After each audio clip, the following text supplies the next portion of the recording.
Hello friends, this is Neha and welcome to NV learning platform. ठीक है, चलिए आज हम पढ़ेंगे। हमारा है रिप्रोडक्शन इन ऑर्गेनिज्म, क्लास 12 की lecture number 3। Lecture number first और सेकंड में हमने क्या पढ़ा था? हमने लेक्चर नंबर 1 फर्स्ट में स्टार्टिंग हमने लाइफ स्पेन से कंप्लीट करी थी। हमने लाइफ स्पेन पढ़ी है ऑर्गेनिज्म की, जिसमें प्लांट्स और एनिमल्स दोनों की पढ़ी है, जिसमें हमने देखा था कि लाइफ स्पेन क्या होती है, वो साइज़ पे डिपेंड नहीं करती है। वो जो ऐसा नहीं है कि जिसकी लाइफ स्पेन अगर जिसका साइज़ बड़ा है तो उसकी लाइफ स्पेन ज़्यादा होगी, या साइज़ जिसकी छोटी है उसकी लाइफ स्पेन छोटी होगी।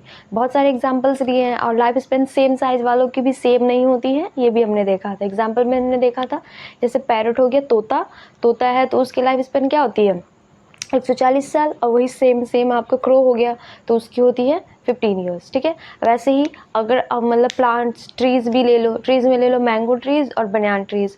तो मैंगो ट्रीज़ मतलब जो आम का पेड़, अब बनियान ट्रीज़ बरगद का पेड़ बोलते हैं उसको हिंदी में। हाँ, तो दोनों का है, देखो बनियान ट्रीज़ जो होती है उसकी होती है 200 से 300 साल, वो 200 से 300 साल ऐसा कैसा ही रह जाएगा, और मैंगो ट्रीज़ का 100 साल तक वो जिंदा रहता है। ठीक है, अब ऐसे ही है। चलिए, और ह्यूमन बींग का हो गया, ये याद कर लेना कि ह्यूमन बींग मतलब आदमी का। और आदमी, अगर हम यहाँ आदमी बोलते हैं तो आप ये मत कंफ्यूज कर जाना कि बस आदमी मतलब जस्ट जेंट्स को बोल रहे हैं। आदमी बायोलॉजिकल लैंग्वेज में आदमी बोला जाता है पूरा का पूरा इंसान को आदमी बोला जाता है। उसमें लड़की लड़का सब आएगा, मतलब लेडीज और जेंट्स सारे आते हैं, उसको आदमी बोला जाता है, मतलब ह्यूमन। अगर मैं आदमी बोलूँ तो आप ये मत बोलना कि आदमी बोल रहे, मतलब बस आदमी औरत सारे हमने बनाए हैं। बट वो बायोलॉजिकल लैंग्वेज में से जब हम पढ़ते हैं ना, तो उसमें हम आदमी का मतलब आदमी समझते हैं, आदमी और जानवर का मतलब हो गया कि एनिमल्स, और एनिमल्स में हम आते हैं जो अगर आप पढ़ोगे आगे जाके, जैसे मैं एनिमल किंगडम मैंने स्टार्ट किया आपको ह्यूमन फिजियोलॉजी स्टार्टिंग में। ठीक है, लेकिन लेक्चर हम आपका साइंस में ही क्लास 11 में ना सबसे स्टार्टिंग में दिया हुआ है लिविंग लाइफ, उसके बाद क्या है, उसके बाद लिखा हुआ है ना कि एनिमल किंगडम पढ़ना है हमें पहले। बट मैंने आपको नीचे से इसलिए पढ़ाया बिकॉज मैं नीट वाले को भी तैयार करवा रही हूँ। तो नीट वाले को क्या होता है ना कि जिससे ज़्यादा नॉलेजेबल क्वेश्चन आते हैं ना, जिससे जितना नंबर ऑफ क्वेश्चन है उसके अकॉर्डिंग पढ़ाया कि हम पहले ह्यूमन फिजियोलॉजी पढ़ेंगे, फिर ह्यूमन फिजियोलॉजी के बाद हम लोग प्लांट फिजियोलॉजी पढ़ेंगे, और फिर उसके बाद हम लोग उस पे जाएंगे कि उसकी ज़्यादा टॉपिक्स नहीं होती है, उसमें आपको क्वेश्चन ज़्यादा नहीं, उससे 1-2 क्वेश्चन ही पूछे जाते हैं। ठीक है, तो इसलिए मैंने उसको कवर नहीं किया। लेकिन अगर आप 11th वाले बच्चे हो तो आपने पढ़ा होगा, और अभी सेशन भी काफ़ी चला गया था, मैंने अभी जस्ट स्टार्ट किया, तो आप लोग कुछ पढ़ चुके होंगे मतलब एनिमल किंगडम के बारे में। तो आपको पता होगा कि जब हम मैमेलिया पढ़ते हैं, मैमेलिया फाइलम पढ़ते हैं, तो उसमें हमारा एनिमल पढ़ते हैं। तो मैमेलिया में एनिमल में हम सब आते हैं, वो एनिमल का मतलब ही हुआ हम लोग। लेकिन अगर आप नॉर्मल में देखते थे एक जानवर और एक आदमी, तो आदमी में लेडीज जेंट्स सब, और जानवर बस जानवर। तो वो मैं बोल रही हूँ कि जैसे ह्यूमन बींग का हो गया मतलब हमारा आदमी का, उसके बाद घोड़ा का, और क्रोकोडाइल का। ठीक है, ये तीनों का लगभग सेम लाइफ स्पैन है, 60-60। हमारी भी 60 है, मतलब ह्यूमन की भी 60 होती है। ये लाइफ स्पेन मैं रिवीजन करवा रही हूँ बिकॉज कुछ बच्चे बोल रहे हैं कि जैसे कि पिछले वाला सिलेबस हो ना, तो उसको थोड़ा सा 10-5 मिनट रिवीजन करवा देना। तो मैं यही करूँगी कि मैं पहले 5 मिनट जो प्रीवियस वाला रिवीजन करवा दूंगी। मैं इसका स्टार्टिंग से इसलिए करवा रही हूँ क्योंकि मेरा ये लेक्चर नंबर 3 है, बट मैं लेक्चर नंबर 1 और 2 दोनों का ऑलमोस्ट थोड़ा सा रिवीजन करवा रही हूँ। ठीक है, अगले बार से लेक्चर नंबर 4 आएगा तो मैं लेक्चर नंबर 3 का ओवरव्यू जो होता है ना रिवीजन करवा दूंगी। ठीक है, तो यही है, देखिए ये लाइफ स्पेन बढ़ा रहे हैं हम थोड़ा सा, इसकी वजह से 5 मिनट लग जाएगा। बट आप 5 मिनट अगर आपको आता है तो आप आगे बढ़ा देना। बट जो बच्चे अभी नए हैं, जो अभी नए सब्सक्राइब करेंगे, तो उन्हें पता चल जाएगा ना कि बैक वाले लेक्चर में क्या क्या है। तो बैक वाले लेक्चर जाके वो सब्सक्राइब करेंगे, और बैक वाला लेक्चर भी वो देख सकते हैं। मैं पूरा बैक वाला लेक्चर नहीं यहाँ पे रिवीजन करवाऊंगी बिकॉज तो सेम ही पड़ जाएगा। मैं ओवरव्यू दे रही हूँ बस थोड़ा सा कि आपको उस बैक वाले लेक्चर में क्या क्या पढ़ाया है मैंने। ठीक है, चलिए, तो अगर आप जो रेगुलर बच्चे हो तो आप इसको स्किप कर सकते हो। आगे जो रेगुलर मैं स्टार्ट करूंगी ये लेक्चर नंबर 3, वहाँ से स्टार्ट कर देना, देखना। बट आप देख लोगे तो आपकी भी रिवीजन हो जाएगी, तो ये प्रॉब्लम नहीं है। ठीक है, ये आपके लिए अच्छा ही है। लाइफ स्पेन पढ़ा था हमने, तो उसमें लाइफ स्पेन में याद करने की है, ह्यूमन की होती है 60 ईयर्स, और उसके बाद हॉर्स की भी यही होती है। ठीक है, हॉर्स की भी होती है 60 ईयर्स। ठीक है, और यहाँ पे ईयर्स लिख रही हूँ मैं, YERS भी लिख सकते हो, और ईयर्स को शॉर्ट फॉर्म में ऐसे ही लिखते हैं, तो ईयर्स। ठीक है, साल। और यहाँ पे क्रोकोडाइल, इनकी भी होती है 60 साल। ठीक है, और एक एलिफेंट है,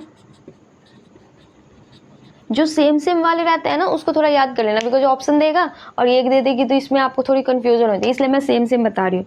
एलिफेंट की होती है 60 से लेकर 90, मतलब 60 से लेकर 90 साल तक, ठीक है। चलिए, और वो मैंने बना दिया ना बनियान ट्रीज़ का और मैंगो ट्रीज़ का, वो सब मैंने लिखा रखा है। सो आप जाके बैक वाला लेक्चर देखो, आपको सारा कुछ मिलेगा, उसमें एक भी चीज़ मैंने स्किप नहीं किया है। एनसीईआरटी का मैं एक भी पॉइंट आपको स्किप नहीं करूँगी। इनफैक्ट एनसीईआरटी से ऊपर ही पढ़ोगे आप, एनसीईआरटी से हायर लेवल पढ़ोगे, बट एनसीईआरटी से लोअर नहीं जाओगे। जितना मैं पढ़ाऊँगी उसमें एनसीईआरटी आपके सारे कवर हो जाएंगे। बस आप एनसीईआरटी का मैं ज़्यादा लेक्चर नहीं, एनसीईआरटी का टॉपिक ज़्यादा कवर ही नहीं हो पाता है, उसमें बस एक पैराग्राफ ही कवर हो पाता है। तो आप एक लेक्चर पढ़ो मेरा, उसके बाद एक टॉपिक एनसीईआरटी पढ़ लो, तो उसमें तो ज़्यादा है नहीं। तो वही है, एनसीईआरटी थॉरोली लेके चलना है, ठीक है। तो ये सब एग्जाम्पल आपको पेज नंबर, मतलब स्टार्टिंग वाला पेज नंबर 1 और 2 में दिया हुआ है। एक पूरा चार्ट बना हुआ है, एनिमल का फिगर दिया हुआ है और ईयर दिया हुआ है, कुछ कुछ के दिए हैं, कुछ के नहीं दिए, वो सारे मैंने फिल करा दिए। तो लेक्चर नंबर 1 देखोगे तो आपको उसमें सारा फिल कर लेना हो, देख ले सकते हो। चलिए, हो गया। और उसके बाद पढ़ा हमने रिप्रोडक्शन, ठीक है। तो रिप्रोडक्शन क्या होता है, उसमें हमने पढ़ा कि द प्रोसेस है वो अपने जैसे, रिप्रोडक्शन का मतलब होता है कि सेम अपने जैसा बनाना, मतलब अपने जैसा ये ऑफस्प्रिंग फॉर्म करने को रिप्रोडक्शन बोलते हैं, प्रजनन जिसको हिंदी में बोला जाता है। जैसे अब वो होता है कि रिप्रोडक्शन हो गया कि अब देखो, अब उसमें होता है कि जैसे हाथी को ही जन्म देता है ना, ह्यूमन बींग को ही जन्म देता है। तो वही है कि मतलब आदमी है तो आपने जैसा आदमी ही बनाया ना। अब यहाँ पे ये नहीं बोला जा रहा है कि जेनेटिकली सेम और मॉर्फोलॉजिकली सेम। जेनेटिकली का मतलब मैं बता रही हूँ होता है कि आपके डीएनए में क्या है, और मॉर्फोलॉजी का मतलब शेप, मुंह का नाक, ये सेम नहीं कि आदमी का बच्चा आदमी ही हुआ ना। अब फिर एक क्वेश्चन राइज होगा कि कभी कभी आप लोग के दिमाग में ये आ जाएगा कि कभी कभी ऐसा होता है ना कि आदमी कोई एबनॉर्मल तरीके के जन्म दे देता है, कोई किसी का शेप अलग हो जाता है, कोई या चाहे कोई घोड़ा, ये मतलब सुनने में आता है स्टोरी, मैंने कभी देखी नहीं है रियल लाइफ में, बट ऐसे यूट्यूब वगैरह या न्यूज़ में देखने को मिलता है कि एक आदमी है, उसका बच्चा मतलब कुछ अजीब बन गया। तो वो पूरी तरह से अजीब नहीं होती है, जैसे कि ऐसा नहीं कि एक आदमी है तो वो हाथी के बच्चे को जन्म दे देगा, डिफरेंट, बिल्कुल डिफरेंट नहीं होता है। वो सब क्या होता है ना, डिफेक्ट है, मतलब वो प्रॉब्लम है, जेनेटिकली डिसऑर्डर है, जिसको बीमारी बोलते हो ना आप, तो डिसऑर्डर है वो सब। हमारे जेनेटिक जीन्स के लेवल पे ना कुछ चेंजेस हो जाती हैं, ठीक है। तो उसको भगवान मान लेता है उस, या फिर उसको पूजते हैं, वो उनकी अपनी मेंटालिटी। लेकिन अगर आप साइंटिफिक देखो तो उसकी जीन में कैरेक्टर्स मतलब होती है ना, उसके कैरेक्टर्स में कुछ चेंज, डिफॉल्ट आ जाता है, गलती। जैसे मैं आगे पढ़ाऊंगी मॉलिक्यूलर, तो उसमें देखिएगा कि आपको क्या होता है ना, एक्सेस मतलब दो पेयर, होमोलोगस पेयर या हेटेरोलोगस पेयर, जीन का तो एक ही होता है ना कि एक मदर का XY, मदर का XX और फादर का XY, उस दोनों से ये तो हमारी जीन, ये उनके पूरा मेयोसाइट हो गया, उसकी गैमिट बनती है, उस गैमिट का एक X आता है, एक Y आता है, उसके पेयरिंग से एक बच्चा बनता है। XX आया तो गर्ल्स और XY आया तो बॉयज, मतलब लड़की या लड़का आता है। लेकिन देखो ये तो नॉर्मल केस में आया, अब उसी जो गैमिट्स में कुछ चेंजेस हो जाती हैं। अब वो चेंजेस कैसे हो जाती हैं, वो जेनेटिकली हो जाती है, दवा खाने की वजह से भी हो सकती है। मॉर्फोलॉजी मतलब उसके कुछ बिहेवियल चेंज हो जाता है, जो ऐसा कुछ कभी की होंगी या उसके जीन में आ जाता है, डिफ़ॉल्ट आ जाता है। जैसे किसी भी चीज़ के डिफ़ॉल्ट होता है ना, वो प्रॉब्लम आ जाती है, तो उस प्रॉब्लम की वजह से एक अलग तरीके का आपको नमूना देखने को मिलता है। तो वो हमारा ही है, वो हम ही है। अगर उसको आप ऊपर से देखोगे तो कुछ डिफरेंट दिखेगा, लेकिन आप जेनेटिकली देखोगे तो वो हमारे जैसा ही है, लेकिन सेम हमारे जैसा नहीं लगता है, इसलिए हम उसको बोलते हैं कि कुछ अलग बन गया। एग्जैक्टली सेम, पूरा का पूरा सेम नहीं हो जाएगा कि जैसे एक आदमी शेर के बच्चे को नहीं जन्म दे देगा, हाथी के बच्चे को नहीं जन्म दे देगा, कैरेक्टर हमारी ही होगी, बट थोड़ी सी डिफरेंस हो जाती है, मतलब काफ़ी लेवल तक। तो उसी को बोलते हैं, इसी बोल देते हैं हम क्या, कि वो अलग जन्म दे दिया, लेकिन अलग जन्म नहीं देता है, ठीक है। तो वही है कि अपने जैसे को जन्म देता है, तो उसको बोलते हैं रिप्रोडक्शन। और रिप्रोडक्शन दो तरीके का होता है, एक एसेक्सुअल और एक सेक्सुअल, ठीक है। तो एसेक्सुअल किसे बोलते हैं,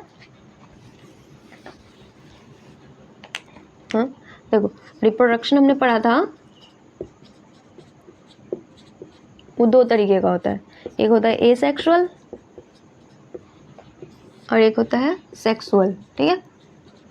अब देखो, इसमें हमने पढ़ा था, मैं पूरा डेफिनेशन नहीं लिखवा रही हूँ, वो सब आप देख लेना, मैं ओवरव्यू दे रही हूँ। एसेक्सुअल रिप्रोडक्शन में क्या होता है, इसमें सिंगल पेरेंट होता है, एक ही पेरेंट्स है, सिंगल पेरेंट का है ये, ठीक है। सिंगल पेरेंट है, मतलब आपस में यही है कि क्या करेगी, सारी की सारी प्रोसेस यही करेगी, एक नया पूरा का पूरा नया ऑर्गेन बनेगा, नया ऑफस्प्रिंग बनेगा। ऑफस्प्रिंग, प्रोजेनी सब बच्चे को बोलते हैं, जैसे कि हिंदी लैंग्वेज में बोल लो, नॉर्मल लैंग्वेज में, कि एक बच्चा होता है ना, कि मम्मी पापा का एक बच्चा, छोटा बच्चा पैदा हुआ, तो वो चाइल्ड मतलब होता है, हिंदी में उसको बोलते हैं मतलब बेबी, बट इसको बोलते हैं जब नया बच्चा पैदा होता है तो उसको ऑफ स्प्रिंग बोलते हैं, ठीक है।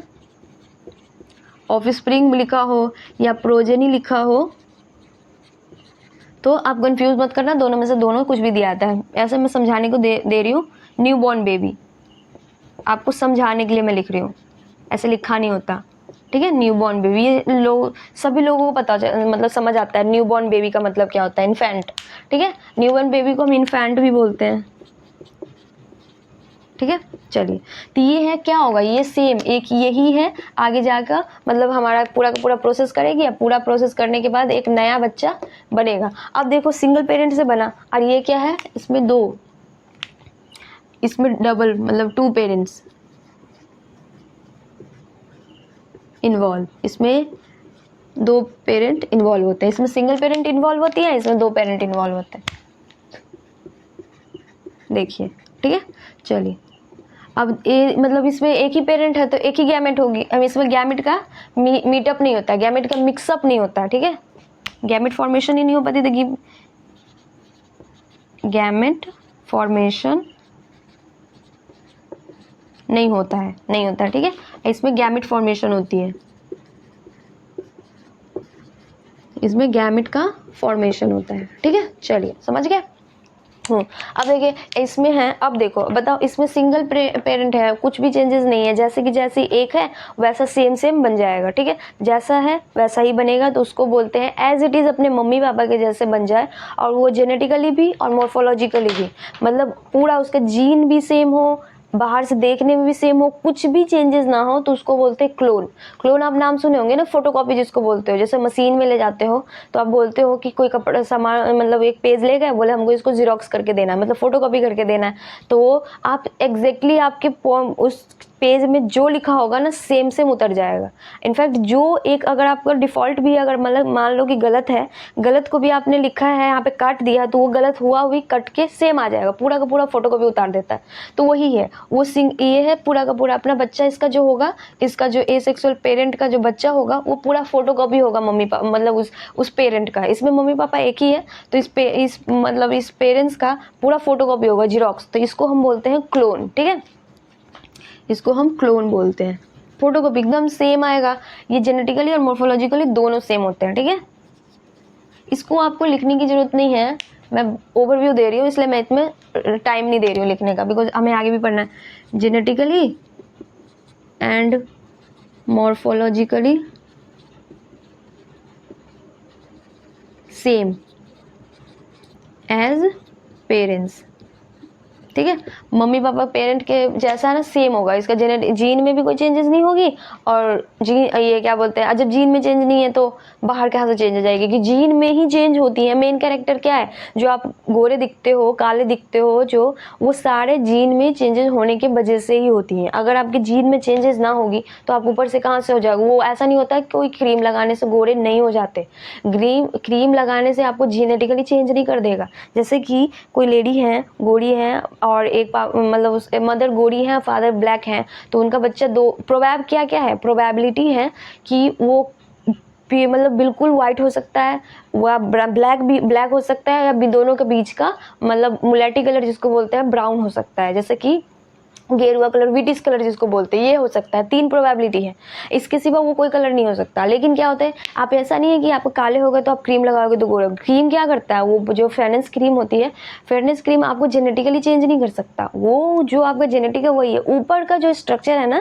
जैसे स्किन है ना, उस स्किन में थोड़ी सी सनबर्न मतलब सूर्य की रोशनी में बाहर जाते हो, तो उसकी वजह से जो नेचर की वजह से जो अटैक हुआ है ना, डायरेक्ट अटैक हुआ आपकी स्किन पे, तो वो स्किन को थोड़ा ग्लो कर देता है। और स्किन का जो डेड सेल है ना, डेड सेल तो ऊपर का ही है, तो उन सबको हटा देता है। और जैसे होता है ना, बहुत लोग एसी में रहने पे गोरे हो जाते हैं, तो वो क्यों, बिकॉज रिलेशन क्या होता है ना, सन से रिलेशन नहीं मिल पाता है। सन के तरफ से आपको जो रेज मिलती है, अल्ट्रावायलेट जो रेज आती है, उसकी वजह से डायरेक्ट नहीं आती है, बट उसकी रेज होती है, उसकी वजह से सनबर्न होती है, तो काले पड़ जाते हो। देखो कि जो धूप में घूमोगे आप 1 महीने, उसके बाद घर में बैठोगे तो घर में बैठे तो साफ लगते हो। हाँ, जैसे बोलता है ना कि लड़कियां ज़्यादा साफ रहती है, बिकॉज वो घर में रहती हैं। पहले बोला जाता है कि तो वो बात सही है, क्योंकि आप घर में रहते हो तो सूर्य की रोशनी आप पे डायरेक्ट नहीं पड़ती है, तो आपको कलर नहीं पता वो होता है, आपका ओरिजिनल कलर निकल के आता है, जो आपका ओरिजिनल कलर है वो आता है। वैसा नहीं है कि आप मतलब कि जैसा नहीं है कि मेरा कलर ये वाला है तो मैं एकदम घर में बैठी रहूँगी पूरे दिन पूरे रात, कुछ कहीं ना जाऊँ तो मैं एकदम वाइट नहीं निकल जाऊँगी, एकदम सुंदर गोरी सी नहीं हो जाऊँगी। मेरा जो कलर है वही रहेगा, उससे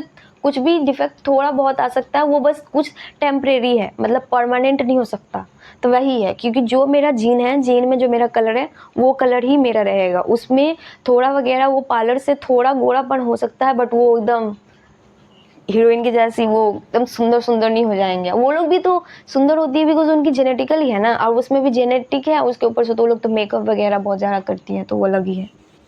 चलिए समझ आ गया, ठीक है। तो क्लोन एज इट इज इसका है। अब देखो इसमें क्या है, अब एक वेरिएशन नाम सुने होगा, अभी जो मैंने एग्जांपल दिया वो क्या है, वेरिएशन है ना, कि मम्मी गोरी थी पापा काले थे, बच्चे 3 कैरेक्टर आ गया, एक तो गोरा हो सकता है, एक काला हो सकता है, एक ब्राउन आ सकता है। ब्राउन वाला क्या है बताइए, तो इसमें क्या है, 2 गैमेट का मिलब है, मतलब एक मम्मी आई ब्लैक और मम्मी वाइट पापा ब्लैक, तो उसके कलर से बना नया एक ब्राउन। तो ब्राउन क्या हुआ, वेरिएशन हुआ। वेरिएशन का मतलब होता है ना कि जो दोनों में ना हो, ना मम्मी में हो ना पापा में, एक नया कलर मतलब एक नया कैरेक्टर उभर के बाहर आए, उसको वेरिएशन बोलते हैं। कि वो कभी ये पूरा भी उनके सोसाइटी में, मान लो कि उनके फैमिली में वो 2 थे, मैं पास्ट वाला नहीं लेके चल रही हूँ, उनके मतलब उनके जेनेटिकली उनके फादर ग्रैंडफादर नहीं ले जा रही हूँ मैं, अभी उनका मतलब उनका फैमिली बता रही हूँ कि अभी वो दोनों हैं।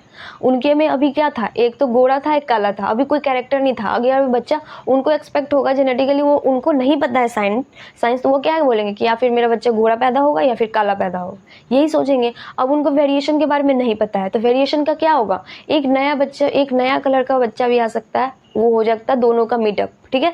तो वो दोनों के मिक्स होने की वजह से एक नया वेरिएशन पैदा हुआ, वो ब्राउन कलर का। तो फिर तो वो बोलेंगे कि अब एक नया वेरिएशन हुआ, कि उनके परिवार में एक अलग सी सदस्य आ गए ना, जो दोनों के दोनों से उनका कलर मैच नहीं कर रहा, तो उसी को हम वेरिएशन बोलते हैं, ठीक है। तो उस वेरिएशन कैसे आया, उनके जीन में वेरिएशन आई, वो दोनों के वजह से उनके जीन में वेरिएशन आई, जिसके वजह से वो बच्चा ब्राउन हुआ। तो ये किस में प्रेजेंट है, वेरिएशन किस में हो सकता है, वो सेक्सुअल रिप्रोडक्शन में हो सकता है ना, क्योंकि इसमें 2 गैमेट का मीटअप है, क्योंकि दोनों का अलग अलग कैरेक्टर है, दोनों अलग कैरेक्टर एक में आया तो उसका अलग ही चेंजेस हो जाएंगे ना, तो वो होगी। चलिए इसमें होगा वेरिएशन ऑकर होता है इसमें, ठीक है, वेरिएशन ऑकर, ठीक है। इसमें वेरिएशन होगा, बिल्कुल ना के बराबर होगा, ऐसा मतलब कभी होगा ही नहीं, और होगा बिल्कुल नेग्लिजिबल है, ठीक है। यहाँ तक समझ गए। चलिए अब फिर इसके बाद हमने पढ़ा था कि ये सेक्सुअल रिप्रोडक्शन का हमने रहने दिया, इसको अभी हम डिस्क्राइब करेंगे। उससे पहले हमने एसेक्सुअल को डिस्क्राइब कर चुके हैं हम, जो हम लेक्चर नंबर 2 में, तो उसमें हमने पढ़ा है कि एसेक्सुअल रिप्रोडक्शन किस किस में होता है, दोनों में पढ़ा हमने, कि एक यूनिसेलुलर और मल्टीसेलुलर दोनों में पढ़ा है। तो यूनिसेलुलर में जो यूनिसेलुलर ऑर्गेनिज्म कौन कौन से हैं, मोनेरा, प्रोटिस्टा एंड फंजाई। तो मोनेरा में क्या मतलब मोनेरा का जो यूनिसेलुलर रिप्रोडक्शन होता है उसमें क्या है, वो उसमें जो होता है वो होता है फिजन से, बाइनरी फिजन, ठीक है। और उसके बाद है बर्डिंग से, ये सब। और फिर उसके बाद हमने पढ़ा मल्टीसेलुलर, मल्टीसेलुलर में भी पढ़ा था कि एक होता है लोअर ऑर्गेनिज्म और एक हायर ऑर्गेनिज्म। लोअर ऑर्गेनिज्म जैसे कि हो गई क्या, कि मतलब 1 सेल्ड, वो तो बैक्टीरिया वगैरह थी ना, लेकिन ऑर्गेनिज्म का मतलब है जो ऑर्गन से बना हुआ है, ठीक है। तो जैसे कि हो गई क्या, हमारी आगे जाके पढ़ेंगे तो प्लेटीहेल्मिन्थेस हो गई, ये जैसे प्लेनेरिया प्लेटीहेल्मिन्थेस में आती है ना, जैसे कि पोरीफेरा, ये सब। तो वो सब हमारी, पोरीफेरा क्या है, एक ही सेल की बनी हुई है लेकिन ऑर्गेनिज्म है ना वो, तो वो उसमें जो रिप्रोडक्शन होता है एसेक्सुअल रिप्रोडक्शन, तो उससे जैसे प्लेनेरिया का सबसे ज्यादा, उसमें प्लेनेरिया एक और नाम सुना होगा आपने, आप 11th के बच्चे हो, आप एनिमल सेल किंगडम पढ़ चुके हैं। तो प्लेनेरिया क्या करती है, उसके पास हाई कैपेबिलिटी ऑफ रीजनरेशन है। रीजनरेशन का मतलब होता है, जैसे कि आप घर में देखती हो ना कि छिपकली जो आपके मतलब रहता है लिजर्ड, उसका ना पूंछ कट जाए तो वो पूंछ दोबारा से जनरेट कर लेती है, तो उसी को रीजनरेशन बोलते हैं। तो वैसे ही प्लेनेरिया है, कुछ इस शेप की प्लेनेरिया होती हैं, उसका कोई फिक्स शेप नहीं है, ठीक है। मान लो मैं ऐसे बना रही हूँ, ये प्लेनेरिया है, एक आई स्पॉट जैसा है वो, ठीक है। तो मान लो अगर आपने इसको ऐसे कट भी कर दिया, किसी भी शेप में कट कर दोगे, तो ये क्या करेगी ना, फिर ये दोनों अलग अलग एक नया प्लेनेरिया बन जाएगा, ठीक है। ये अलग अलग कैरेक्टर बन जाती है, ठीक है, 2 बन गई। तो ये है ना रीजनरेशन, इसके पास अपने आप को रीजनरेट करने की कैपेबिलिटी है, ठीक है। तो वो ये है प्लेनेरिया, प्लेनेरिया किस में पढ़ा आपने? प्लेनेरिया प्लेटीहेल्मिन्थ्स में पढ़ा होगा, ठीक है। चलिए, तो यही सब हमने पढ़ा था। अब एक कुछ हायर ऑर्गेनिज्म में हमने पढ़ा है, जो अभी आप मतलब जो डिस्क्राइब करके पढ़ोगे। अब इसी का है ना कुछ जो डिटेल्स है, जैसे कि फिजन जो होती है, मल्टीपल फिजन, बाइनरी फिजन, तो वो सब मैं इस लेक्चर में कंप्लीटली पूरा डिस्क्राइब करके बताऊंगी, ठीक है। अभी तक हमने पढ़ा तो वो हमने लेक्चर नंबर 1 और 2 दोनों को मैंने मिक्सअप करके आपको ओवरव्यू दिया है। अब मैं क्या करूंगी अगले बार से, जब मैं लेक्चर नंबर 3 है ना अभी, तो लेक्चर नंबर 4 में क्या करूंगी, 3 का ओवरव्यू दूंगी, ठीक है। तो ऐसे 2 मिनट 3 मिनट लगेगा, बट हमारा प्रीवियस भी रिवाइज हो जाएगा। तो आप प्रीवियस वाला ये ओवरव्यू था, अगर आप नए हो तो जाके प्रीवियस ये देख लो। प्रीवियस वाला दोनों है, उसमें ज़्यादा टाइम का नहीं है, थोड़ा थोड़ा है, तो प्रीवियस वाला देख लोगे तो फिर इसके साथ आप सीक्वेंसली रेगुलर हो जाओगे, ठीक है। चलिए, तो अब स्टार्ट करते हैं, ठीक है। चलिए, ठीक है। सो अब हेडिंग डालो, एसेक्सुअल रिप्रोडक्शन का ही हम पढ़ रहे हैं। यहाँ तक समझ आ गया आपको? चलो, हमारा टॉपिक था एसेक्सुअल रिप्रोडक्शन। ये मैं इतना इसलिए डिस्क्राइब करके पढ़ा रही हूँ कि जैसे आप फ्लावरिंग प्लांट में आगे पढ़ोगे तो उसमें जो बर्ड्स वेजिटेटिव प्रोपोगेशन दी हुई है, तो मैं उतना समझाऊंगी नहीं, डायरेक्ट आपको ये बताती चलूंगी कि किसका वेजिटेटिव प्रोपोगेशन क्या है। क्योंकि मैंने यहाँ पे अभी बता दिया ना आपको हायर एनिमल्स में कि राइजोम से कौन सा animal form, sorry, vegetative propagation animal plants में होती है ना, तो राइजोम से कौन सा प्लांट, मतलब कौन से प्लांट्स बनते हैं, या किसका वेजिटेटिव प्रोपोगेटिंग पार्ट है, या ये क्या बोलते हैं, उसके बाद क्या है, ट्यूबर किसकी पार्ट है, ये सब ऑफसेट किसकी पार्ट है, मतलब ये बता दिया है ना मैंने। तो आगे जब फ्लावरिंग प्लांट पढ़ेंगे ना, तो मैं कुछ मतलब उसमें सीधे डायरेक्ट आपको नाम बताती जाऊंगी जो एनसीईआरटी में दी हुई है, इसलिए मैंने इसमें थोड़ा सा ज़्यादा एक्सप्लेन करके बता दिया। वैसे इसमें उतना एक्सप्लेन दिया भी हुआ है, बट उतना एक्सप्लेन करना नहीं है, बस एग्जाम्पल दिया हुआ है। बट एनसीईआरटी में एक वर्ड भी दिए तो हमें अच्छे से एक्सप्लेन करके हमें पता होना चाहिए ना कि क्या दिया हुआ है। चलिए, तो सबसे पहले है वेजिटेटिव एसेक्सुअल रिप्रोडक्शन का हम पढ़ रहे हैं यूनिसेलुलर वाला।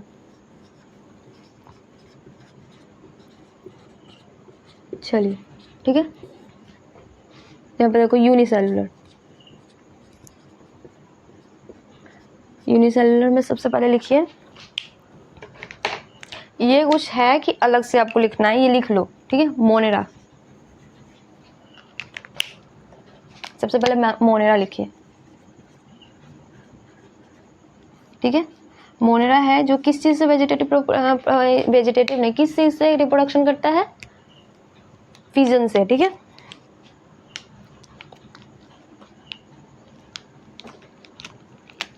फिजन, ठीक है। चलो, बट फिजन कब करेगी, जब कंडीशन इसकी फेवरेबल हो। मैंने फेवरेबल का मतलब बताया ना आपको। चलो, कंडीशन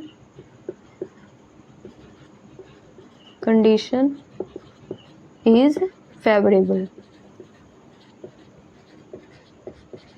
मतलब इसके अनुकूल हो, मतलब जो कंडीशन इसकी रिक्वायरमेंट है, जो चीज़ रिक्वायरमेंट है, वो रिक्वायरमेंट इसको मिल जाएगा तो आराम से ये फिजन कर लेगी, ठीक है। अगर फेवरेबल कंडीशन ना हो तब क्या करेगा, जो इसके कंडीशन, इसको रिप्रोडक्शन करना है तो उसके अकॉर्डिंग इसको कंडीशन मिल गया तो चलो भाई ये फिजन कर लेगा और अपना प्रोसेस स्टार्ट कर देगा और काम खत्म। बट मान लो जब कंडीशन अनफेवरेबल है, उस कंडीशन में क्या करेगा, तो उस कंडीशन में ये स्पोर फॉर्मेशन कर देता है,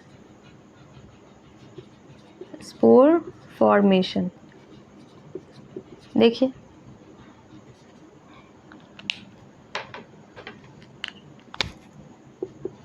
इफ कंडीशन इज अनफेवरेबल, चल, जब कंडीशन अनफेवरेबल है तो ये क्या कर देगी, आराम से स्पोर फॉर्म कर देगी और वो अपने आप को मतलब इस बना के रख दिया। अब देखो स्पोर फॉर्मेशन क्या होता है कि मान लो कि ये तो एक प्रोसेस है, ये मतलब फिजन हो रहा है, मतलब उसका रिप्रोडक्शन हो रहा है। एक ये प्रोसेस, ये वाला डब्बा, मतलब मान लो बॉक्स है, ये है, बाहर का कंडीशन बहुत ज़्यादा इसके अकॉर्डिंग नहीं है, इसको चाहिए, मतलब मान लेते हैं इसको चाहिए कि टेम्परेचर मॉडरेट, ठंडा नहीं होना चाहिए, गर्म, मतलब कंडीशन ऐसा।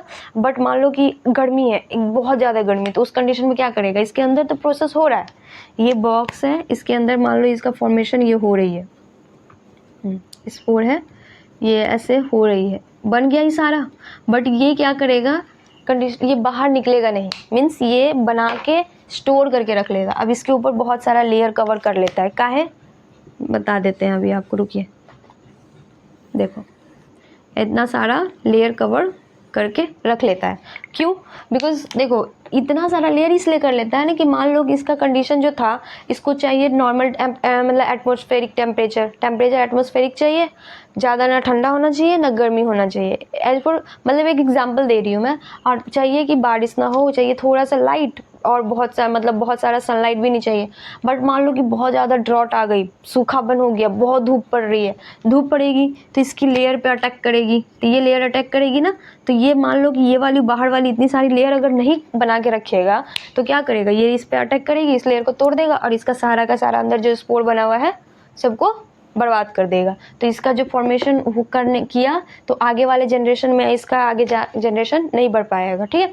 इसीलिए एक तो स्पोर बना लेता है और उसके ऊपर से बहुत सारा अपने आप को कवर करके रख लेता है। अब ये कवर कब टूटेगा, जब इसका कंडीशन फेवरेबल, फिर नॉर्मल कंडीशन में आएगा ना, जब जिस टाइम इसको कंडीशन नॉर्मल लगेगी कि चलो अब हम क्योंकि इसका बच्चा है ना, अभी छोटा सा है। जैसे हमारी मम्मी हमें जब मतलब जब आप बच्चे छोटा रहता है, जो बहुत छोटा 6-7 महीने तक तो बच्चों को इतना ध्यान रखना पड़ता है, वो ठंड गर्मी के मौसम में भी उसको कवर करके रखती है। जैसे कि इसलिए ना, बिकॉज वो अंदर वाले ऐसे एटमॉस्फेयर से आया हुआ है वो, कि 9 महीने तक वो इस ऐसे एटमॉस्फेयर में पला बड़ा है, जिस एटमॉस्फेयर में उसको धूप क्या होती है, कुछ भी ठंडा क्या होता है, गर्मी क्या होता है, उसको कुछ नहीं पता, क्योंकि वो मम्मी के यूट्रस में रहता है, उसके ऊपर उसी के ऊपर अंदर से वो पूरा का पूरा प्लेसेंटा के अंदर से न्यूट्रिशन प्रोवाइड करता है और ऊपर से पूरा घिरा रहता है। उसको बाहर का कंडीशन तो पता नहीं है, बाहर का एटमॉस्फेयर तो पता नहीं है, तो उसको ठंड गर्मी सारा बाहर आने के बाद ही पता चलता है। तो उसी के वजह से उसको ठंड में भी, अगर गर्मी में भी वहाँ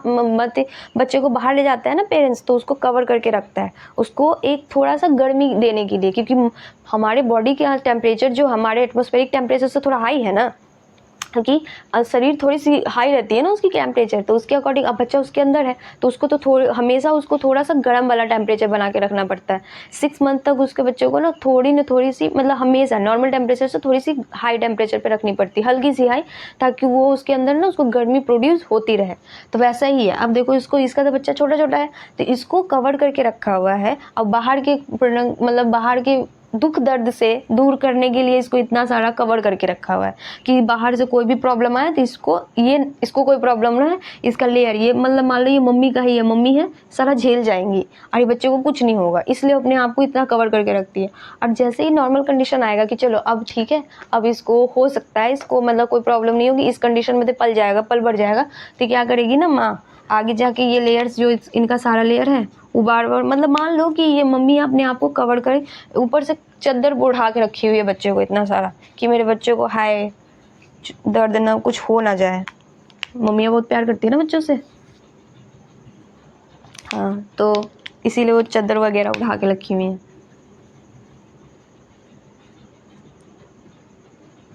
ठीक है, चलो ये स्पोर आया। अब मान लो कि कंडीशन फेवरेबल हो गई तो ये टूट जाएगा, ठीक है।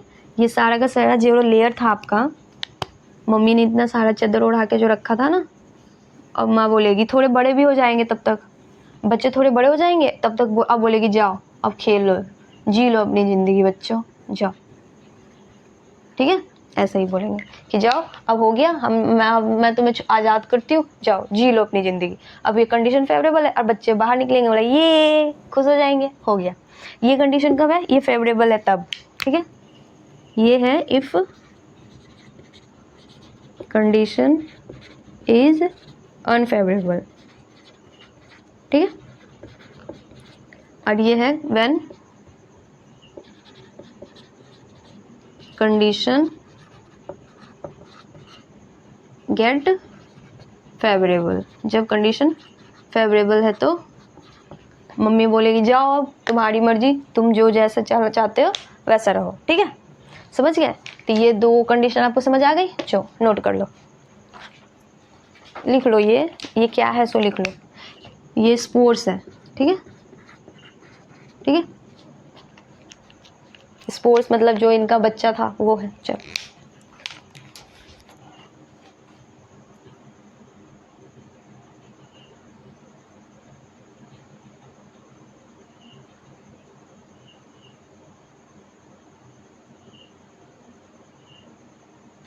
वो आपको ये सेक्सुअल दिख नहीं रहा है यहाँ पे ना, यहाँ पे लाइट पड़ रही है, तो इसको इधर लिख लीजिए।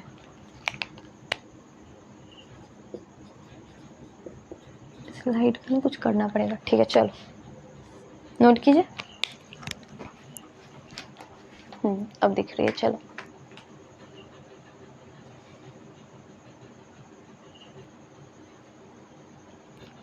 चलिए हो गया, चलो नोट कर लिए ना आप।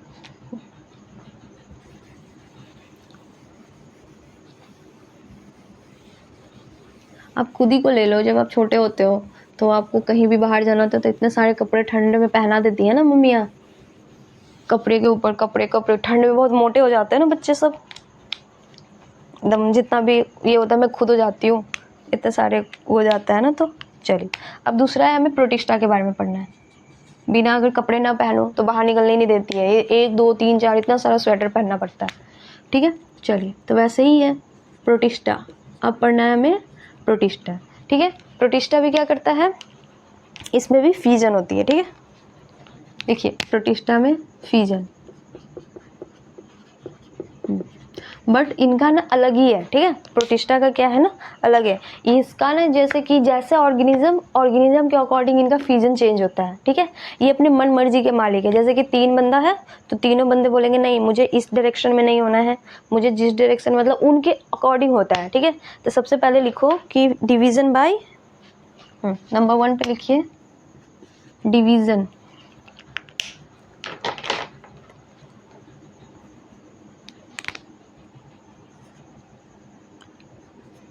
डिवीजन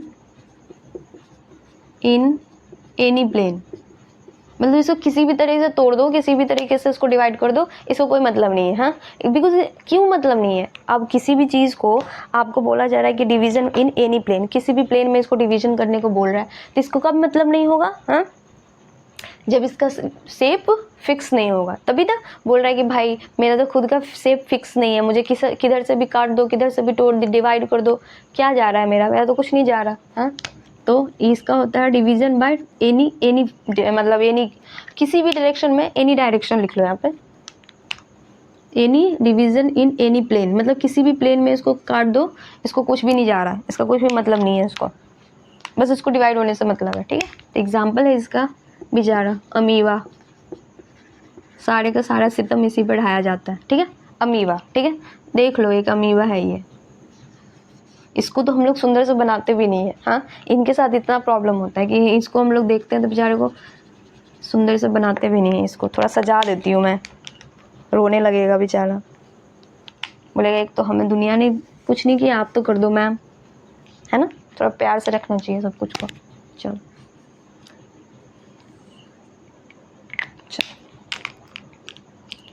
ये अमीबा है, ये बेचारे का अंदर का न्यूक्लियस है, चलो ठीक है। अब हो गई है अमीबा, अब इसको किसी भी प्लेन में तोड़ दो, मतलब डिवाइड करना है, फ्यूजन मतलब डिवाइड करना है, तो इसको कुछ भी प्रॉब्लम नहीं है, ठीक है। किसी भी प्लेन में काट दीजिए इसको कोई भी प्रॉब्लम नहीं है, ठीक है। बट अब आगे देखो, अब आगे जितने ज़्यादा ऑर्गेनिज्म बढ़ेंगे उतनी उनकी वैरायटी और उनकी डिमांड्स बढ़ती जाती हैं, ठीक है। तो सेकंड में लिख लो, आ जाएगा क्या, नहीं ये नहीं आएगा, अपनी लिख लो फिर बनाते हैं।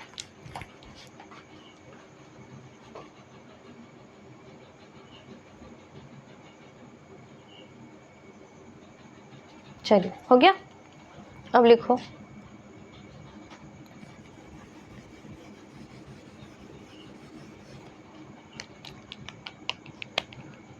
सेकंड है, ये वाला सेकंड अलग है, वो ए बी, ये वाला सेकंड अलग है, ठीक है। लॉन्गिट्यूडनल बाइनरी फिजन, हम लोग फिजन में पढ़ रहे हैं ना, बाइनरी फिजन पढ़ रहे हैं, ठीक है। मल्टीपल फिजन नहीं पढ़ रहे हैं। मल्टीपल फिजन कब होता है, ये वाला जो है मल्टीपल फिजन अमीबा में होती है बस। हाँ मल्टीपल फिजन हमने पढ़ा था ना कि जब अमीबा अनफेवरेबल कंडीशन में जाती हैं तो वहाँ पे हमारा क्या होता है, मल्टीपल फिजन होता है। तो ये यहाँ पे बाइनरी फिजन है, ये बाइनरी फिजन सब में हो सकती है, किसी में भी बाइनरी फिजन इसमें होता है। लॉन्गिट्यूडनल बाइनरी फिजन ये किस में होती है, एग्जाम्पल में लिख लीजिए इसका,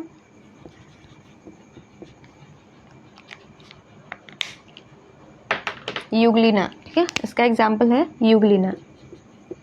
यूग्लिना क्या है हमारा, प्रोटिस्टा है ना यूग्लिना। यूग्लिना जो होती है क्या है, ये एनिमल और प्लांट्स दोनों के जैसा कैरेक्टर शो करती हैं, ठीक है। ये एनिमल किंगडम में आप पढ़े होगे नहीं, मतलब हाँ, जो बायोलॉजिकल क्लासिफिकेशन चैप्टर है ना, उसमें पढ़ना है कि ये दोनों के जैसे कैरेक्टर शो करती है यूग्लिना। इसलिए हमें इसको कैरेक्टर, मतलब जो इन दोनों के बीच का जो कैरेक्टर्स होता है ना, यूनिसेलुलर मतलब प्लांट्स और एनिमल्स दोनों में, तो ये कंफ्यूज हो गए थे साइंटिस्ट कि इसको कहाँ रखे, इसमें प्लांट्स का भी कैरेक्टर है और एनिमल्स का भी कैरेक्टर है, तो आदमी नहीं, इसमें ये ना हेटेरोट्रॉपिक है, मतलब ये इसका जो कैरेक्टर है ना हेटेरोट्रॉपिक जैसा कैरेक्टर है, मतलब ये प्लांट्स का भी कैरेक्टर शो करता है और एनिमल्स का भी, जैसे न्यूट्रिशन होता है ना कि खाने वाला, तो ये प्लांट का भी और एनिमल का भी, दोनों का क्या मतलब, ये जब इसको सनलाइट मिलेगी तो खाना बना के खुद खा लेगा, अगर सनलाइट नहीं है तो क्या दूसरे से छीन के खा लेगा खाना, जैसे मतलब दूसरे पर डिपेंड हो जाएगा। तो साइंटिस्ट ने कंफ्यूज हो गए थे कि इसको कहाँ रखना नहीं रखना, तो बहुत ज़्यादा डिस्क्राइब हुआ तो पता चला कि कहाँ रखना है, ठीक है। चलो ठीक है, तो यूग्लिना, अब इसको इसका शेप होता है कुछ ऐसा, देखो इसका शेप कुछ ऐसा होता है, तो इसका जब इसको डिवीजन करते हैं ना तो कुछ इस तरीके का डिवाइड होगा, ठीक है, लॉन्गिट्यूडनल डिवीजन। अब दूसरे तरीके से अभी डिवाइड कर भी नहीं सकते हो ना कि एग्जैक्ट, उसका तो कोई शेप नहीं था तो आपको किसी भी तरीके से काट दिए, बट इसका शेप है तो लॉन्गिट्यूडनल ही होगी ना, एक शेप एग्जैक्ट वाली, ठीक है। अब सेकेंड लिख लो, हो गया। थर्ड यहाँ पे लिख लो, ट्रांसवर्स। ये लॉन्गिट्यूडनल और ट्रांसवर्स मतलब पता है आपको ना, कि जैसे किसी चीज़ को आप ये upward up to down direction में काटते हो तो उसको लॉन्गिट्यूडनल बोलते हैं, और किसी को ये राइट टू लेफ्ट डायरेक्शन में काटते हो तो इसको क्या बोलते हैं, ट्रांसवर्स बोलते हैं, ठीक है। ट्रांसवर्स, ठीक है,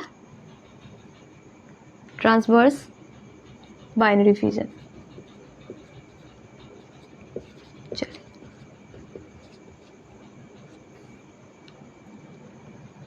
ये किस में होता है,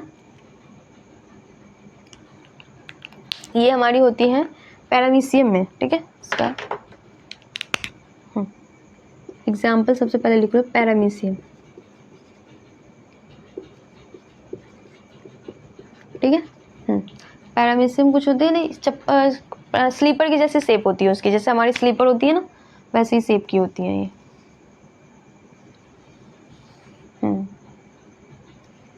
चलो इसी शेप की होती है, और इसके ऊपर से ना ऐसे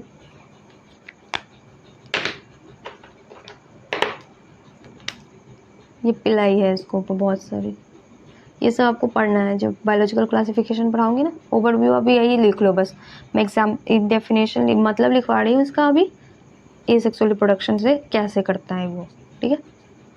सो उतना भी जाना नहीं है, पढ़े हो गए आप वो, बाय 12th में हो तो आप तो कम्प्लीटली पढ़े ही हो गए। मैं 11th वालों की बात कर रही हूँ कि उसको मैं पढ़ाऊंगी जब बायोलॉजिकल क्लासिफिकेशन उसका, आप तो 12th में हो तो आपको ये सब चीज़ तो पता ही होगा। चलो सही है ना, आपको तो पता ही होगा।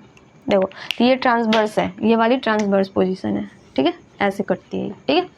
चलो नोट कर लीजिए।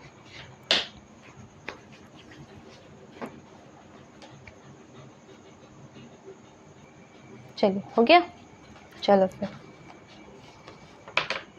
अब पढ़ते हैं मल्टीपल फिजन भी पढ़ लेते हैं, वो भी पढ़ना है ना हमें। अनफेवरेबल कंडीशन में जब अमीबा क्या करेगी, कैसे करेगी, वो भी देख लेते हैं। चलो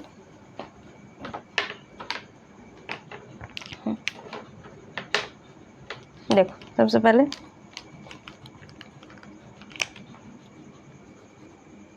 मल्टीपल फिजन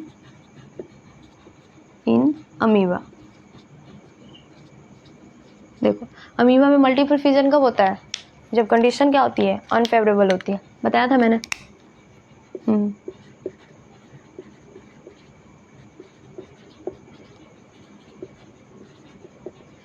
चलिए फिर ठीक है, देखो मान लो ये अमीबा है हमारा, ये है, ये कब बना, जब कंडीशन हमारी फेवरेबल थी। मान लो एक अमीबा है, लेकिन अब हमारी ये अमीबा को आगे फॉर्म करना है अपना यंग वंस, बट इसके लिए कंडीशन अनफेवरेबल हो गई, ठीक है। कंडीशन गेट, यहाँ पे लिख लो, कंडीशन गेट अनफेवरेबल। ठीक है। तो अब क्या करेगी बेचारे के पास तो ऑप्शन ही नहीं बचा ना, वो फिजन क्या, तो वो मल्टीपल फिजन, एक्सक्यूज मी। तो कहाँ थे हम? देखो कंडीशन है जो ये अमीबा है, ये हमारा अमीबा है। हाँ ठीक है। अब बोल रहा है कि जब हमारा कंडीशन अनफेवरेबल हुआ तब ये क्या करेगा, देखो ये बन गया। अभी आपको इस दोनों के शेप में कुछ डिफरेंस दिख रही होंगी, दिख रही है ना। ये जो प्रोसेस हमारी है जो ऐसे कर्व करके बनी हुई है, ये जो प्रोसेस जो ऐसे निकला हुआ रहता है, इसको हम क्या बोलते हैं? हाँ सीडोपोडिया बोलते हैं ना, जिसके थ्रू ये खाना का बाहर निकालता है और लाता है, सीडोपोडिया। ठीक है। तो ये सीडोपोडिया क्या होता है, अनफेवरेबल कंडीशन में सीडोपोडिया डिस्पैच हो जाता है, विड्रॉ मतलब बाहर हट जाता है, सीडोपोडिया। ठीक है, विड्रॉ, इसके बॉडी से सीडोपोडिया हट जाता है। जब कंडीशन अनफेवरेबल होने लगती है तो सीडोपोडिया, इसका भी रीज़न है ये कंडीशन, सीडोपोडिया क्यों हटने लगता है, बिकॉज ये जैसे जैसे आगे बढ़ेगा ना, ये अनफेवरेबल कंडीशन में ये ऊपर से अपने आप को कोट करना स्टार्ट करेगा, सिस्ट बनाना स्टार्ट करेगा। तो सिस्ट बनाने के लिए ये स्पेस इतना बड़ा है तो इसको सिस्ट बनाने में ज़्यादा प्रॉब्लम होगी, तो इसको चलने के लिए चाहिए। सीडोपोडिया से ना वो थोड़ा फ्लेक्सिबल है, मतलब एक जगह से दूसरे जगह जाने के लिए। अब इसको सिस्ट बनेगा, एक जगह पे फिक्स हो जाएगा, तो इसको सीडोपोडिया की जरूरत क्या है? कुछ जरूरत नहीं है, क्योंकि अब ये अपने आप को एक ऐसे जगह पे फिक्स करने जा रहा है जिस पे दूसरे पे डिपेंडेंट है। ये अभी तो सेल्फ डिपेंडेंट है ना कि खुद से खाना लेके जाएगा, अब ये इसके ऊपर से कवर करने वाली है मतलब इसकी माँ, तो ये अपने आप को करने वाला है, तो वही उसको न्यूट्रिशन ला के देगा, वही हर चीज़ ला के देगा, तो इसको सीडोपोडिया की क्या ज़रूरत? कोई ज़रूरत नहीं है। ठीक है, समझ गए? तो यही है। अब देखो ये हो गया। अब इसके बाद ये अपने ऊपर सिस्टमेंट, ये सिस्टमेंट वाला फॉर्मेशन स्टार्ट हो रहा है, इसके ऊपर बहुत सारा सिस्ट बन जाएगा। ये हमारी अंदर खुद थी, ये हमारी अमीबा है, इसके ऊपर बहुत सारी लेयर लग जाएगी। जैसे अब हमने अभी स्पोर वाला पढ़ा है ना, हाँ, तो स्पोर वाला जो सेम होता है वो होता है मोनरा में, बट ये जो मल्टीपल फिजन है दोनों सेम है, बट दोनों में ये जो प्रोसेस जैसा सेम है लेकिन उसका कैरेक्टर दोनों का डिफरेंट है। ठीक है, इसमें भी सिस्ट बनता है, उसके भी ऊपर से सिस्ट बनता है। ठीक है, 3 लेयर का सिस्ट होता है, एक लेयर को डिफरेंट दिखा देते हैं। ठीक है, चलिए ठीक है, ऐसे थ्री लेयर का सिस्ट बन गया। हाँ, इसको क्या बोलिएगा आप? सिस्ट है ना 3 लेयर का, 3 प्रोटेक्टिंग लेयर।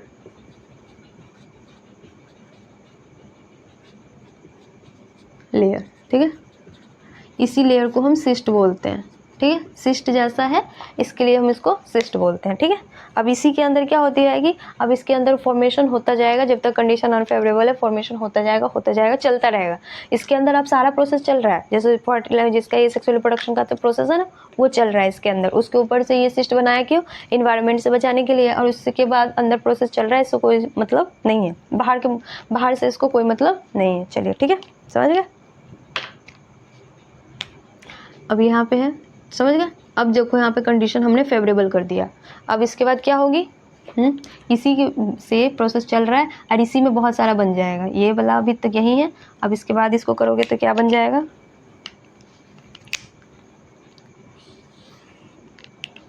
इसके अंदर ये ऐसे बने जा रहे हैं, ये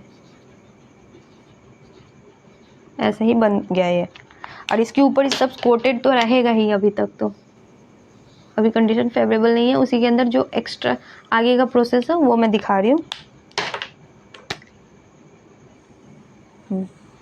ठीक है, देखिए अब यहाँ पे अब कंडीशन आप फेवरेबल ले लो, अब वो फेवरेबल वाली कंडीशन आ गई। ठीक है, फेवरेबल कंडीशन आ गई, तो अब क्या होगा? अब सारी लेयर इसकी टूट जाएगी, ये वाली फॉर्म भी टूटेगी, इसके बाद ये जो अंदर वाले जो उनके ऑफस्प्रिंग्स है वो बाहर निकलेंगे,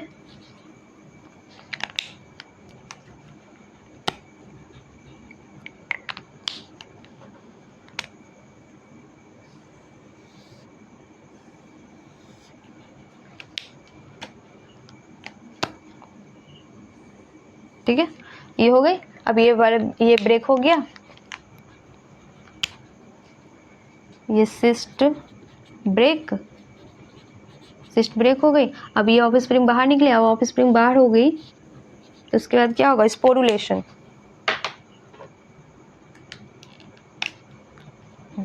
ठीक है, इस प्रोसेस को बोलते हैं स्पोरुलेशन। स्पोरुलेशन ये मतलब स्पोर्स अब रिलैक्स हो गई ना, रिलैक्स। ठीक है, अब इसके बाद क्या होगा, अब यहाँ तक आना है, बट इसके लिए क्या चाहिए, अब इसको खुद चलना है। अब ये बंदे तो अब ये वाला तो अब यहाँ से निकल गया, अब मतलब सिस्ट में से निकल गया तो ये सेल्फ डिपेंडेंट होगा ना अब ये, तो सेल्फ डिपेंडेंट इसको चलने के लिए क्या चाहिए, सिस्ट। तो अब यहाँ पे क्या होगी, अब इन सब में सिस्ट फॉर्मेशन स्टार्ट हो जाएगी। ठीक है, तो यहाँ पे ये सिस्ट फॉर्मेशन बन जाएगा, सबका अपना अपना सिस्ट बना लेगा ये। ठीक है, सीडोपोडिया बना लेगा, सॉरी सीडोपोडिया फॉर्मेशन। सीडोपोडिया इसमें फॉर्म हो गई और फिर दोबारा वापस मैच्योर हो गया।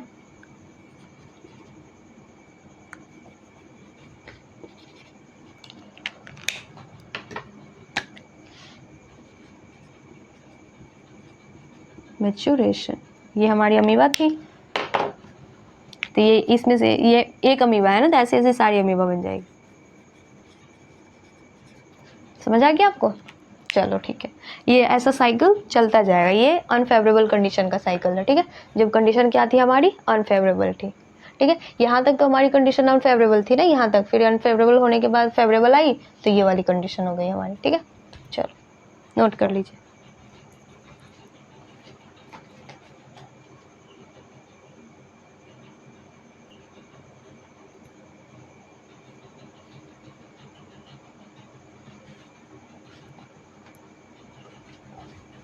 चलो हो गया, चलो फिर रब कर दूँ। ठीक, अब इसको आपको ऐसे ही ये वाला हो गया था। अब एक अगर आपको ऑर्डर में लिखना बोला जाए तो क्या करोगे, सीक्वेंसली बोला जाए कि कौन सा प्रोसेस सबसे पहले हुआ, तो सीक्वेंसली भी इसका है, ये तो आपको पूरा डायग्रामेटिक व्यू था, बट अब उसको बोला जाए सीक्वेंसली कि सबसे पहले क्या हुआ क्या हुआ क्या हुआ, तो उसको लैंग्वेज में लिख लो, उससे ज़्यादा ईजी हो जाएगा। ठीक है, उस मतलब सबसे पहले क्या हुआ कि एक अमीबा थी,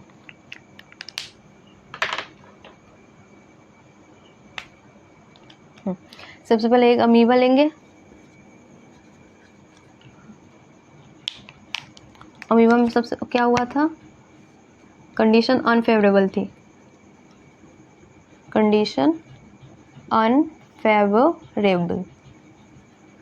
ठीक है, लिख रही हूँ मैं बस, देखो तो क्या हुआ, सीडोपोडिया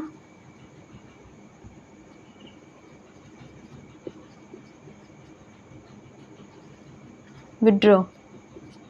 ठीक है, सीडोपोडिया विड्रॉ हुई, उसके बाद क्या हुई,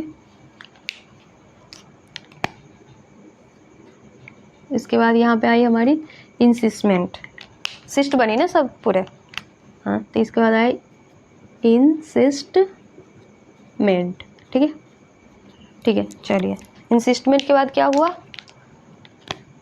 मल्टीपल फिजन, बहुत सारी बनी ना एक से, मल्टीपल फिजन, मल्टीपल फ्यूजन हो गई। मल्टीपल फ्यूजन होने के बाद क्या हुआ,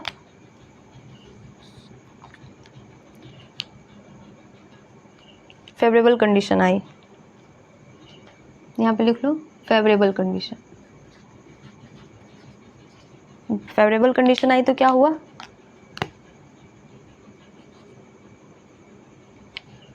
ये जो हमारी स्पोर्स बनी थी, cyst break down, cyst break down, cyst हमारी क्या हुई, ब्रेक हो गई, कंडीशन फेवरेबल हुई तो सिस्ट ब्रेक डाउन बाहर निकल गया। अब उसके बाद क्या हुआ, यहाँ पे आपका क्या हुआ,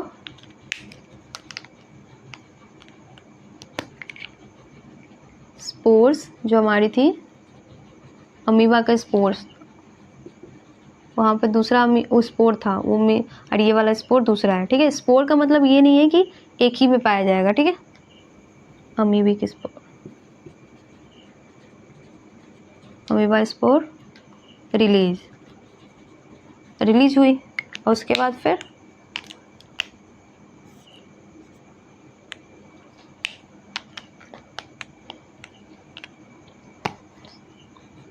सीडोपोडिया क्या हुए, फॉर्मेशन।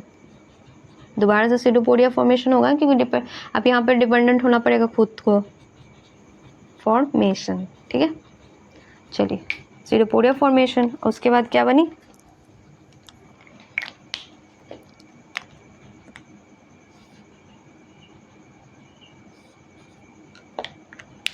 अब मैचुरेशन, यहाँ पे मैच्योर हुआ ना, मैच्योर होकर दोबारा से अमीबा बन गया। ठीक है, समझ आ गया, ये वाली ये लर्न कर लीजिए, ये सीक्वेंस है। ठीक है, अगर आपको फिगर के अकॉर्डिंग बनाओगे तो उसमें ये है, जैसे एग्जाम में बोर्ड वगैरह में है कि आपको पूछ देगा मल्टीपल फिजन, ये सब पूछ देता है, तो उस वाले में क्या है कि वो वाला फिगर वाला बना देना। ठीक है, अगर वो आपको एग्जाम्पल वगैरह में वो डेफिनेट, क्योंकि जैसे आप किसी चीज़ को डायग्रामेटिकली व्यू से दिखाते हो ना, तो उस पर क्या होता है ना, टीचर्स को ज़्यादा अच्छा लगता है, क्योंकि उन्हें लगता है ना कि बच्चों को अच्छे से समझ आ गया।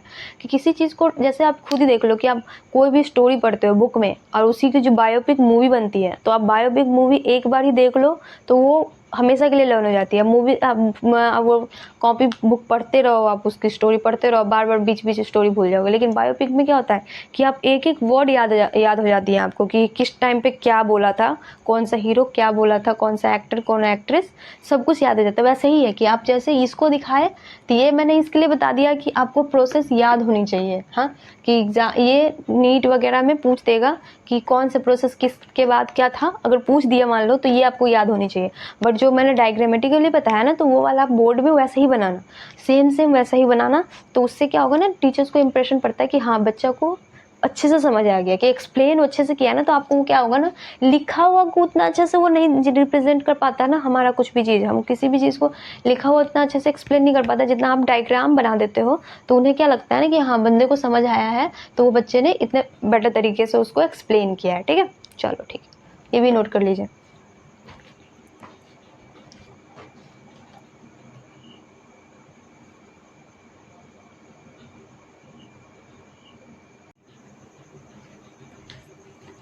चलिए ठीक है, सो हमारा ये हो गया। चलो तो अब हम कुछ मल्टी सेलुलर के कर लेते हैं, फिर कंप्लीट हो जाएगा। चलिए, आज की वीडियो ना थोड़ी सी लेंदी हो जाएगी, बिकॉज आज हम ना एसेक्सुअल रिप्रोडक्शन पूरा का पूरा कंप्लीट कर लेंगे। ठीक है, सो नेक्स्ट वाले लेक्चर में ना सेक्सुअल रिप्रोडक्शन करेंगे, बिकॉज हमने बैक का लेक्चर थोड़ा सा दो लेक्चर नंबर 1 और लेक्चर नंबर 2 दोनों का थोड़ा सा रिवाइज किया ना, इसकी वजह से थोड़ी सी वीडियो बड़ी हो गई है। ठीक है, चलो एसेक्सुअल रिप्रोडक्शन में लिखिए मल्टी सेलुलर वाले में, मल्टी सेलुलर ऑर्गेनिज्म होती है ना, तो वो भी एसेक्सुअल रिप्रोडक्शन करती हैं। तो वो क्या करती हैं, कैसे करती हैं, वही हमें देखना है। ठीक है, चलिए सबसे पहले लिखिए फंजाई, नंबर 1 पे लिखिए फंजाई। फंगी जिसे बोलते हो ना, जिसको हम फंगी बोलते हैं, वो मल्टी सेलुलर ऑर्गेनिज्म है ना। हाँ, तो उसको फंजाई बोलते हैं। फंजाई बोलते हैं, वो क्या है,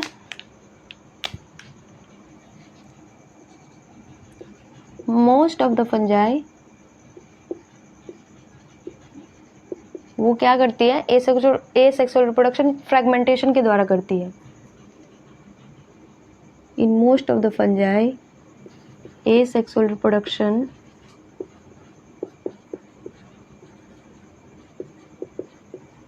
occur by fragmentation।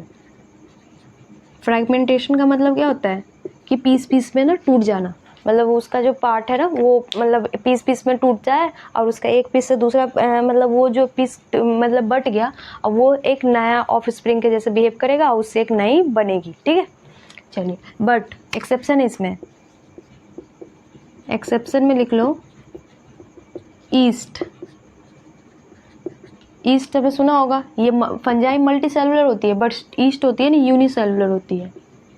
East unicellular fungi है,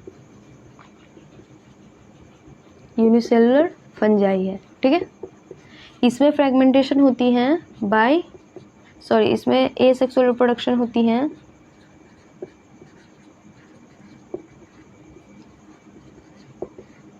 बाय बर्डिंग।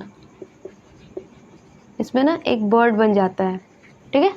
जैसे कि कोई एक ना ही सुना होगा, ऐसे कोई होगी फंजाई,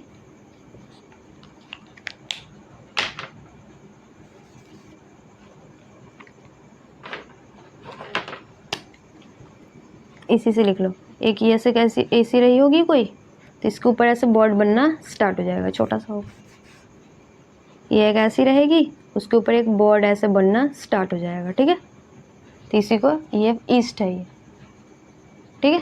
चलिए, तो इसी को बोलते हैं ईस्ट। बहुत सारा फंजाई है जो जनरली सारे फंजाई फ्रेगमेंटेशन से करते हैं, बस तो एक जो ईस्ट है ना, ईस्ट में एक बर्ड फॉर्मेशन हो जाता है, ठीक है। चलो नोट कर लो।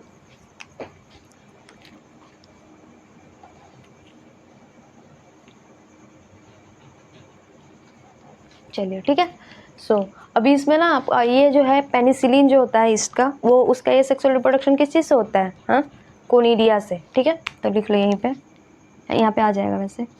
एक पेनिसिलिन होती है, पेनिसिलिन, पता है वो मतलब पेनिसिलिन जो एस्कोमाइसिटीज़, फाइकोमाइसिटीज़, एस्कोमाइसिटीज़ और बेसिडियोमाइसिटीज, ड्यूटेरोमाइसिटीज, ये सब भी है। ये सब जब हम बायोलॉजिकल क्लासिफिकेशन पढ़ेंगे ना, तो उसमें मैं बताऊंगी 11th वाले। और 12th वाले हो तो आपको तो पता ही है कि ये ईस्ट वाले जो मतलब क्या है, पेनिसिलिन कौन सी कैटेगरी में आती है, कौन सी क्लास में आती है?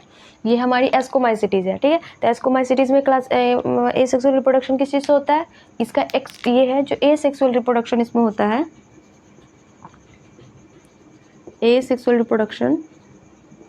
ये सब ना आपका ये जो रिप्रोडक्शन में लिखा हुआ है, तो ये सब आपको पूछ देगा, इसीलिए मैं यहाँ पे लिखवा रही हूँ। वैसे आप लोग पढ़े हुए होंगे। तो इसमें कोनिडिया होता है, कोनिडिया, ठीक है। एक कोनिडिया होता है। कोनिडिया क्या होता है? एक्सोजीनस, मतलब इसका जो सेक्सुअल रिप्रोडक्शन होता है तो वो एंडोजीनस मतलब सेल के अंदर होता है, बट ये सेल के बाहर। जैसे ये स्पोर बना ना, ये जैसे ईस्ट में, तो वैसा ही ये इसके जो अपना एक सेल होगा, उसके सेल के बाहर एक कोनिडिया फॉर्म हो जाएगी, ठीक है। ये माइटोसिस से होता है, मतलब ये माइटोसिस ही हुआ ना कि जैसा जैसा सेल है उसी में डिवाइड करता जाएगा एक सेल में, और इससे फॉर्मेशन होता जाएगा, ठीक है। तो ये सेक्सुअल स्पोर का ये पार्ट है। यही है कोनिडिया। और फिर ये क्या बोलते हैं, कोनिडिया में भी बनता है, ड्यूटेरोमाइसिटीज में भी ये सेक्सुअल रिप्रोडक्शन होती है, लेकिन बेसिडियोमाइसिटीज में ये सेक्सुअल रिप्रोडक्शन नहीं होती है, ठीक है। तो यहीं पर लिख लो एक कोनिडिया वाला। चलिए नोट कीजिए पहले।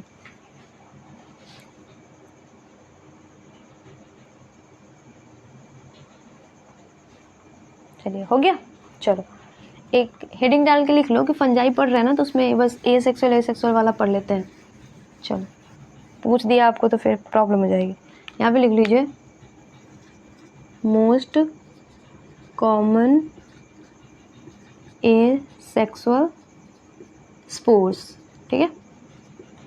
Most common A sexual spores सबसे नंबर 1 में लिखेंगे, क्लास के अकॉर्डिंग लिखते हैं, ठीक है। फाइकोमाइसिटीज,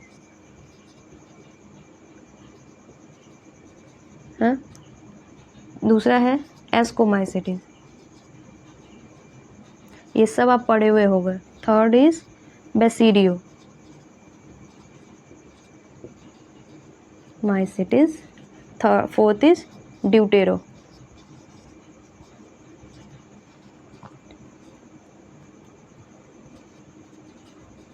चल ठीक है। अब यहाँ पे लिख लीजिए, इस पे होता है स्पोर कोनिडिया, ठीक है। इसमें कोनिडिया फॉर्म होती है। ये सब ए सेक्सुअल रिप्रोडक्शन है, सो देख लो, ध्यान से देखिए। इसमें कोनिडिया प्रेजेंट होती है। इसमें तो बेसिडियोमाइसिटीज में तो ए सेक्सुअल रिप्रोडक्शन होता ही नहीं है ना, तो इसमें तो होगा ही नहीं। ड्यूटेरोमाइसिटीज में भी कोनिडिया ही बनती है। समझ गया? चलिए, ये आपको फंजाई का समझ आ गया। हमें इतना ही पढ़ना है, और एक्सप्लेन वो बायोलॉजिकल, जब इसका एक खुद पूरा फंजाई पढ़ोगे तो आपको पूरा डिस्क्राइब पता चलेगा। तो आप तो पढ़ चुके होंगे, तो ये बस इतना ही है। इस सब का बस नेम लर्न कर लो कि किस पे कौन सा ए सेक्सुअल स्पोर होता है, ठीक है। चलिए नोट कर लीजिए।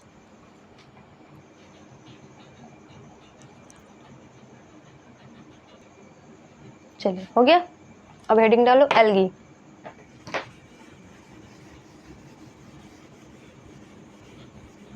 अब लिखिए 2 है एल्गी। चलो, एल्गी क्या होती है? एक्वेटिक होती है, पानी में रहती है ना एल्गी। चलिए, इसका एसेक्सुअल रिप्रोडक्शन किस चीज़ से होता है? जनरली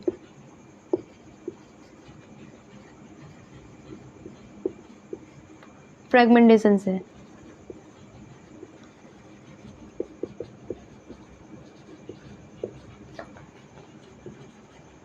फ्रेगमेंटेशन, ठीक है। चलिए, फ्रेगमेंटेशन अभी मैंने बताया कि कैसे हो जाता है फ्रेगमेंटेशन से, कि उसका भाग पीस पीस में बट जाएगा और वही एक जो पीस बटेगी, जैसे फ्रेगमेंटेशन का मतलब धागा, धागा जैसा अलग अलग हो जाएगा, ठीक है, कट जाएगा, अलग अलग हो जाएगा, ठीक है। इसका मोस्ट कॉमन जो फॉर्म होता है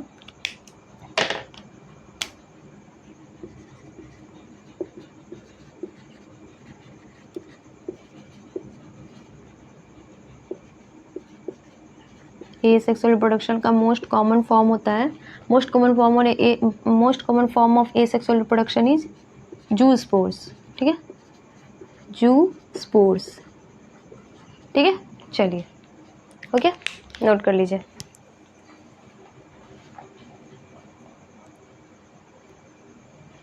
चलिए, हो गया। इस सब में उतना हाई पढ़ना नहीं है, ये सब जब हम इसका अलग अलग जब पढ़ेंगे ना तो उसमें पूरा डिस्क्राइब करके पढ़ेंगे। और आप तो पढ़ लिए हो तो इसको आप पढ़ चुके होगे कि डिस्क्राइब करके कि बायोलॉजिकल क्लासिफिकेशन में कैसे पढ़े थे, ठीक है।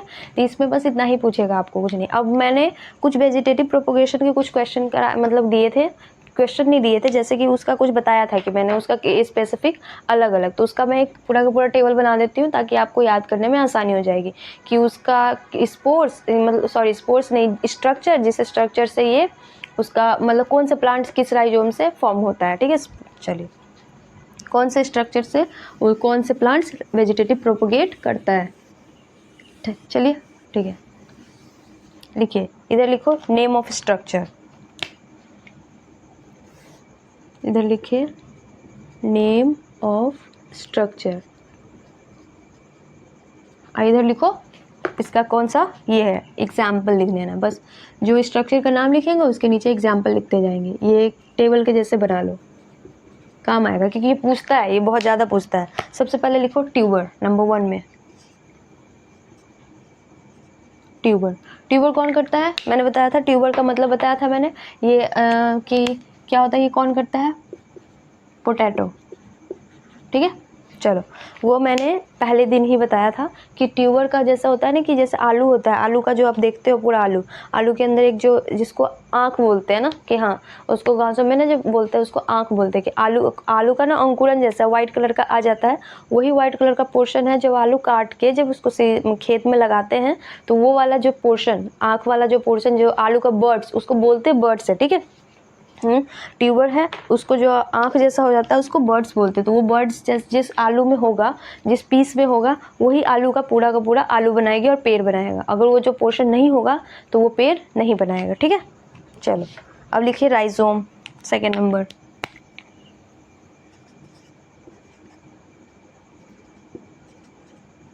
राइजोम ये कौन करता है? जिंजर।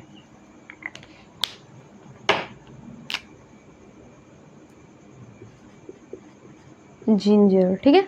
जिंजर का भी आप नाम सुने होंगे ना, मतलब जिंजर तो आपको पता ही है, लेकिन जिंजर का जो आप देखोगे ना तो उसमें ऐसे लाइन बाय लाइन बनी रहती है, ठीक है। ऐसे नहीं जैसे कि मतलब क्या बोलते हैं उसको, ऐसा लगता है ना कि इसका रूट ये है कि जैसे ये होता है ना नोट्स जैसा बना रहता है, ठीक है, नोट्स जैसा ऐसे ऐसे बना रहता है। मान लो कि उसका तो शेप ही नहीं होता है ना कुछ भी, हाँ, तो ऐसे है तो उसमें ऐसे ऐसे बनी रहती है, ऐसे ऐसे देखे होगे कभी कभी थोड़ा थोड़ा डिस्टेंस पे, तो उसी को बोलते हैं। तो ये वाली पोर्शन जो है ना इसको राइजोम बोलते हैं, ठीक है। ये वाली पोर्शन जो है इसको हम राइजोम बोलते हैं, और यही जो पोर्शन है आगे जाके पूरा का पूरा जिंजर फॉर्म करेगा हमारा, ठीक है। चलिए, ओके, ये लिख लिया। बल्ब, देखो एक बल्ब होता है, एक बल्बिल्स होता है, साथ में लिख लो, ऐसे कंफ्यूजन नहीं होगा। देखो बल्बिल्स, ठीक है, एक बल्ब होता है, एक बल्बिल्स होती है। तो बल्ब कौन करता है? अनियन, प्याज, इसके सामने लिखिएगा प्याज, ये मिटा दूँ, चलिए, अनियन प्याज, बल्ब का होता है प्याज, और बल्बिल का याद कर लीजिए अगेव, ठीक है, अगेव। ये सब ना प्लांट्स है, तो ये सब को आप याद करने के लिए आपको ये सब दिया हुआ है, ये सब एनसीईआरटी में दिया हुआ है, इसलिए मैं इसका नाम लिखवा रही हूँ, ठीक है। चलो नोट करो, पेन चल नहीं रहा है इसका, चलो ठीक है, ये सब जो एनसीईआरटी में देना वो सब मैं करवा देती हूँ, ठीक है। ऑक्सैलिस, ऑफसेट, ऑफसेट किसका बताया था मैंने, आइकॉर्निया, वाटर हाइसिंथ, ठीक है।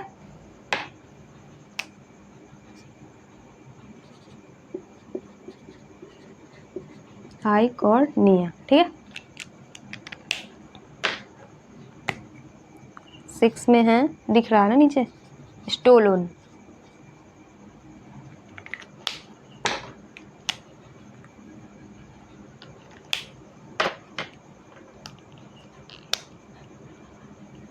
ये चल जाएगा।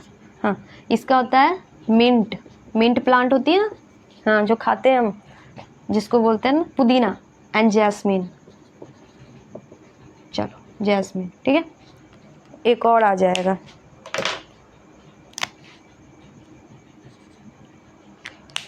एक यहाँ पे नीचे लिख देती हूँ, दिख रहा होगा, ये लिख लो बस, 7 लिख लो, रनर, ठीक है। ये सब फॉर्म है, ये सब वेजिटेटिव प्रोपोगेशन का फॉर्म है, ठीक है। रनर, इसका होता है, रनर में आती है हमारी कौन सी, ग्रासेस, जो ग्रासेस होती हैं, ग्रासेस, ठीक है। चलिए यहाँ तक नोट कर लो, फिर आगे लिखेंगे। ऑक्सैलिस भी होती है ना, ग्रासेस है ऑक्सैलिस। चलो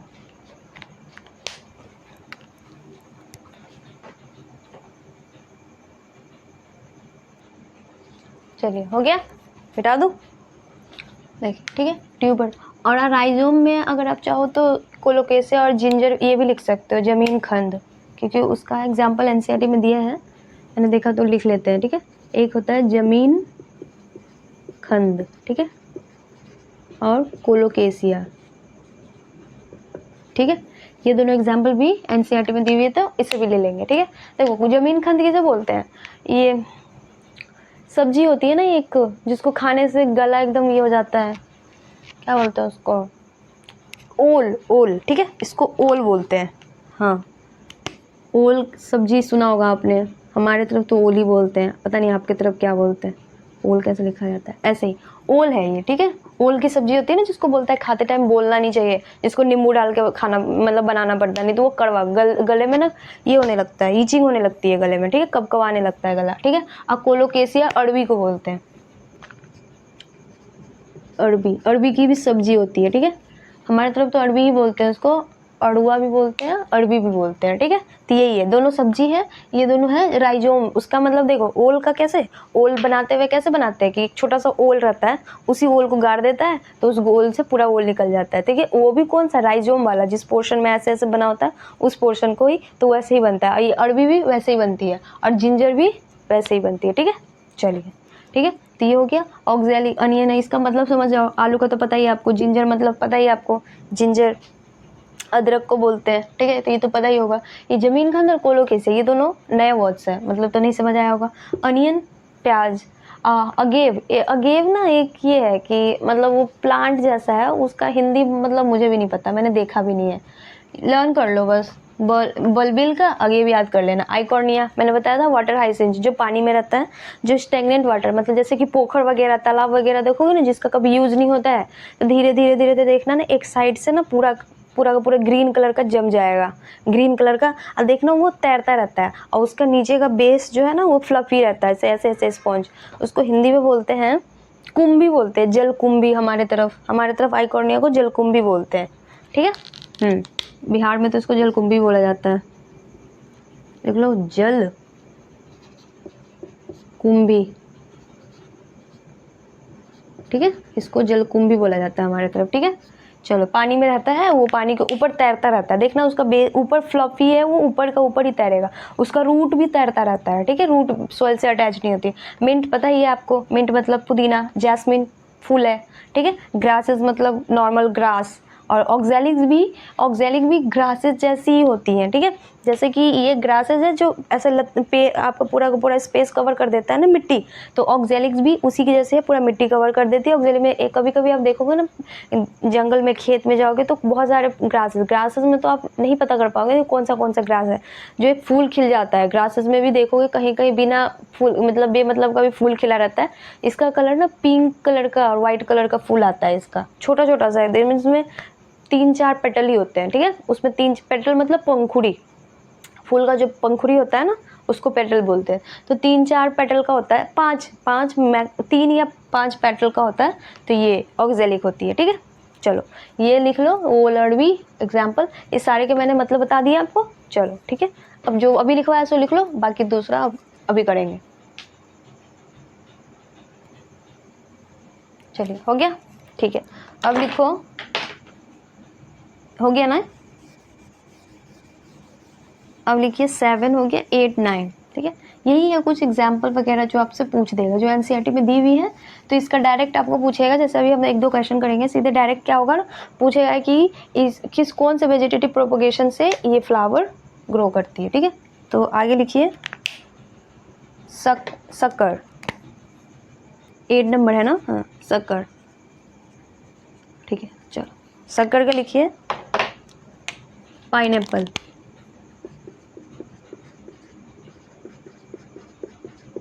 क्राइजेंथेनम, ज़ैंथेमम एंड बनाना, ठीक है। देखिए अब है लास्ट है बट नॉट लीस्ट, इसे बता दो, leaf birds, leaf birds, leaf के भी बर्ड्स होते हैं, समझ रहे हो। लीफ के चारों तरफ ना बर्ड्स बन जाती है, वही एक पूरा का पूरा फ्लावर बना देगी। लीफ बर्ड्स से कौन करती है, ब्रायोफाइलम। देखो इसको मैं समझा देती हूँ थोड़ा, ठीक है, फाइलम, ठीक है। अब देखो सबसे पहले है शक्कर, बोल रहा है शक्कर में है पाइनएप्पल है, क्राइजेंथेमम है और बनाना है। जिसमें आपको पाइनएप्पल तो पता ही है, अनानास, बनाना मतलब केला, और क्राइजेंथेमम ना फ्लावर है ये, ठीक है। उस फ्लावर का नाम गुलदाउदी करके ही कुछ होगा, हाँ वो फ्लावर है, मतलब ऐसे याद कर लो, ये फ्लावर है। गुलदाउदी गुलदावड़ी मैंने देखा नहीं है, बट ये फ्लावर है।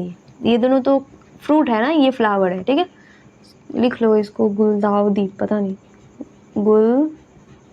गुलदाउदी ऐसे कुछ करके फ्लावर का नाम आता है, तो वही गुलदाउदी का फ्लावर है, ठीक है।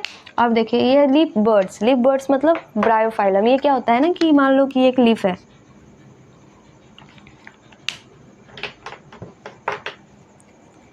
ये मान लो, देखिए ये लीफ है, ठीक है।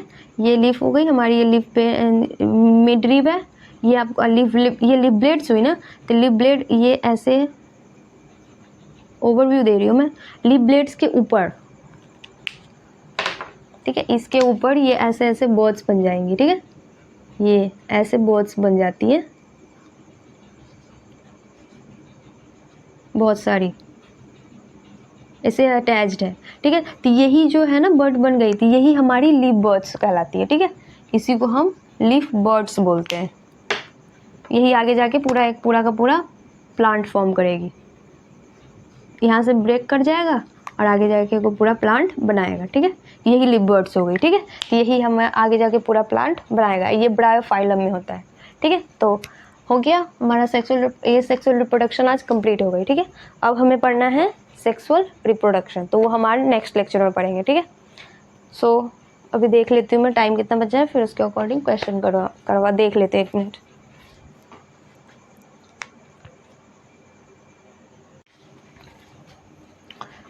ठीक है, तो क्वेश्चन रहने देते हैं, क्वेश्चन हम नेक्स्ट लेक्चर में कर लेंगे, ठीक है, नहीं तो लेक्चर बड़ा हो जाएगा, ठीक है। तो अब हमारा ए सेक्सुअल रिप्रोडक्शन क्या हुआ, कंप्लीट हो गया, ठीक है। ए सेक्सुअल रिप्रोडक्शन हमने कंप्लीट कर लिया है।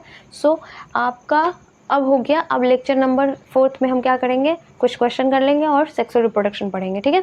सो देख लो, इसमें है नहीं कुछ ज़्यादा, आप अभी से भी इस चैप्टर को, अगर आप नए हो इस चैनल पे तो 3 लेक्चर ही है, स्टार्टिंग, बट पढ़ना तो आपको स्टार्टिंग से पड़ेगा, बिकॉज स्टार्टिंग में मैंने लाइफ साइकिल के बाद एसेक्सुअल रिप्रोडक्शन लेक्चर नंबर 1 में ही कर दिया था। तो लेक्चर नंबर 1, 2 और 3 तीनों को आप पढ़ोगे अच्छे से, क्योंकि मैंने पूरा डिस्क्राइब किया है। इसमें ये कहने के लिए है रिप्रोडक्शन इन ऑर्गेनिज्म बहुत छोटा चैप्टर, जैसे आपको एनसीईआरटी में दिया है 3-4 पेज पे सारी की सारी चैप्टर हमारी कंप्लीट हो गई है। बट इस सब ना पूरा का पूरा चैप्टर का निचोड़ है, जैसे कि आपके इसमें रिप्रोडक्शन इन फ्लावरिंग प्लांट में भी पढ़नी है। फिर बैक वाला जो हमारा क्लास 11th का जो बायोलॉजिकल क्लासिफिकेशन का कुछ पार्ट था उसका भी है।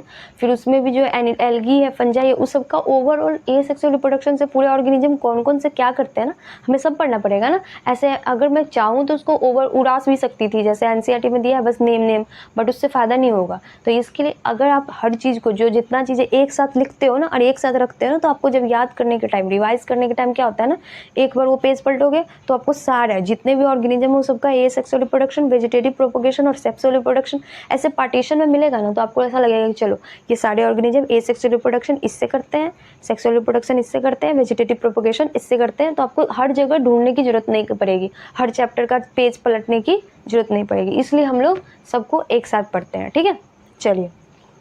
इसीलिए तो फर्स्ट, अगर नए हो तो फर्स्ट लेक्चर से स्टार्ट करके थर्ड तक कर लो तो ज़्यादा टाइम नहीं लगेगा, फिर उसके बाद डायरेक्ट सीक्वेंस में आ जाओगे फिर। ठीक है, चलिए।